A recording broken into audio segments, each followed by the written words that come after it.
As tensions escalate in the Middle East, recent military operations hint at a larger and more serious conflict on the horizon. You won't want to miss this comprehensive analysis of the unfolding events and their implications. An unprecedented military operation is unfolding on June 16th. A significant number of aerial refueling aircraft, specifically 32, took off from American airfields and headed towards Europe, with their final destinations being strategically important bases for operations in the Middle East. The exact purpose of this mission remains classified, but it is certainly not for a routine military drill. A fleet of this size, consisting of 32 tankers, is capable of providing in-flight refueling support to more than 200 warplanes simultaneously concurrently on the opposite side of the world. The USS Nimitz carrier strike group has altered its course, foregoing its scheduled stop in Vietnam and departing from the South China Sea. Its destination is the Middle East, where it will join other aircraft carriers already stationed there. This type of military buildup is typically indicative of preparations for a major aerial campaign, should the United States decide to actively support Israel's military actions. These tanker aircraft and aircraft carriers would be among the most essential assets in the near future.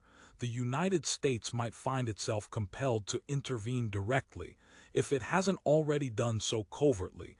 The signs of impending conflict are becoming increasingly apparent. For several days, Benjamin Netanyahu has been lobbying Donald Trump to join the fight against Iran.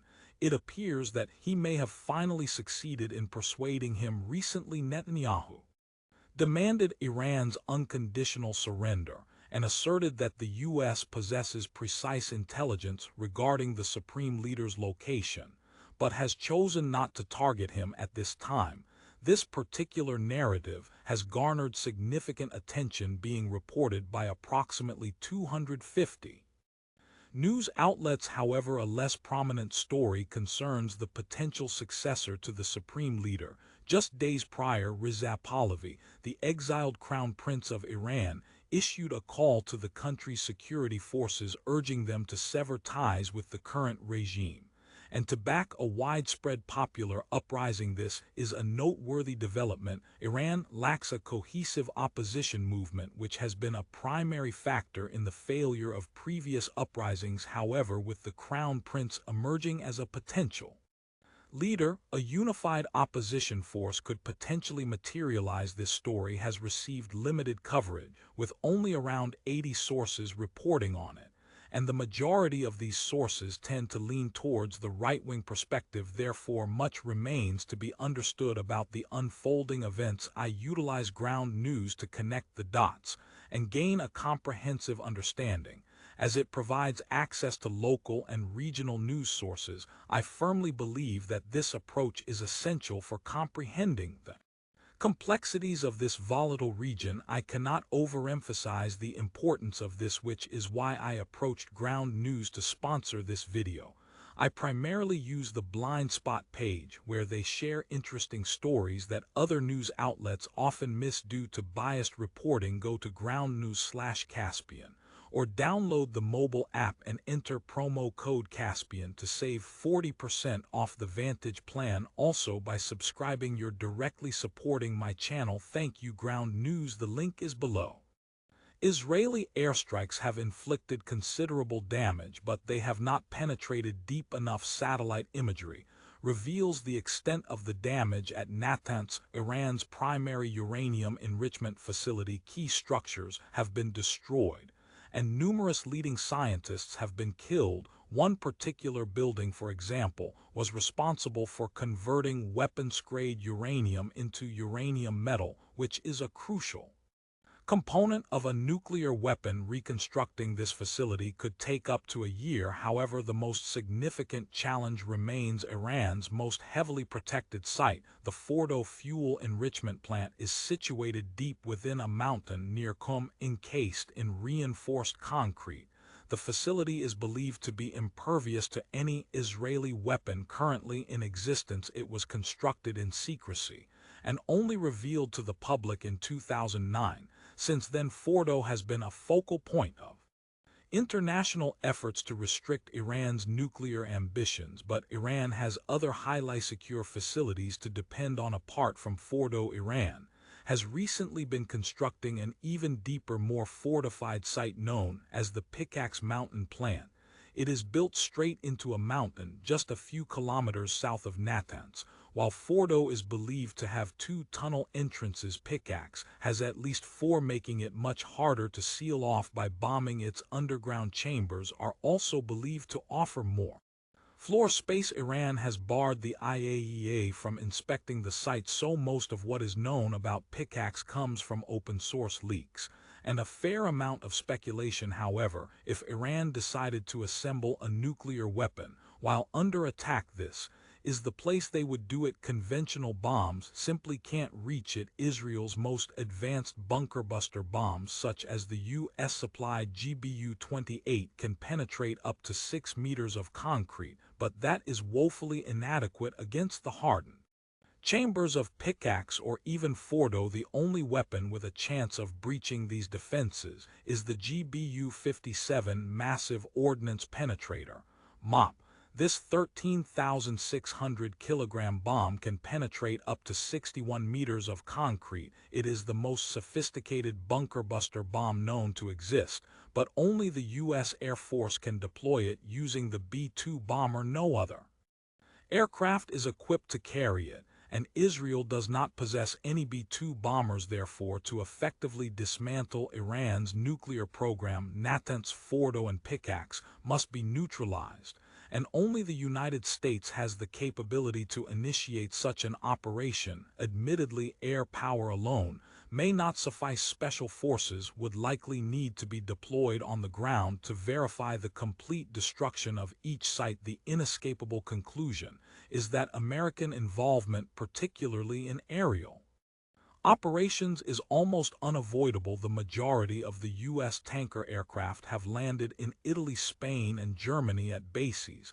that typically serve as staging areas for operations in the Middle East. Moran Air Base in Spain is a prime example. It is a facility where tanker aircraft specialize in refueling B-2 bombers midair, enabling the bombers to continue their flights to the Middle East to carry out attacks. What we are witnessing is the establishment of an air corridor designed to sustain prolonged aerial assault. A fleet of 32 tankers can maintain over 200 combat aircraft in the air simultaneously.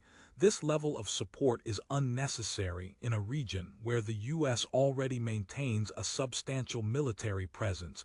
Therefore, either the U.S. is preparing to directly strike Iran, or it is establishing a refueling mission over Iraq or Syria to allow Israeli jets to carry more bombs instead of external fuel tanks. The latter scenario is a safer option for the United States, with numerous U.S. tanker aircraft refueling Israeli jets. Israel can initiate the second phase of the war, implementing the Dahia Doctrine. From this point forward, the situation could escalate rapidly. The Dahia Doctrine is a controversial military strategy that entails the use of overwhelming force, including attacks on civilian infrastructure, to deter adversaries. It is named after a suburb of Beirut that was heavily bombarded during the 2006 Lebanon War. The doctrine is intended to inflict widespread destruction, pressure civilians to turn against local officials, and shift blame onto non-state actors operating within civilian areas. Former Israeli General Gadi Eisenkot described it bluntly: if a rocket is fired from a village, the entire village becomes a target. Israel is expected to apply that in Tehran, which would explain the additional tanker aircraft en route to the region. They're going to ramp up the aerial assault.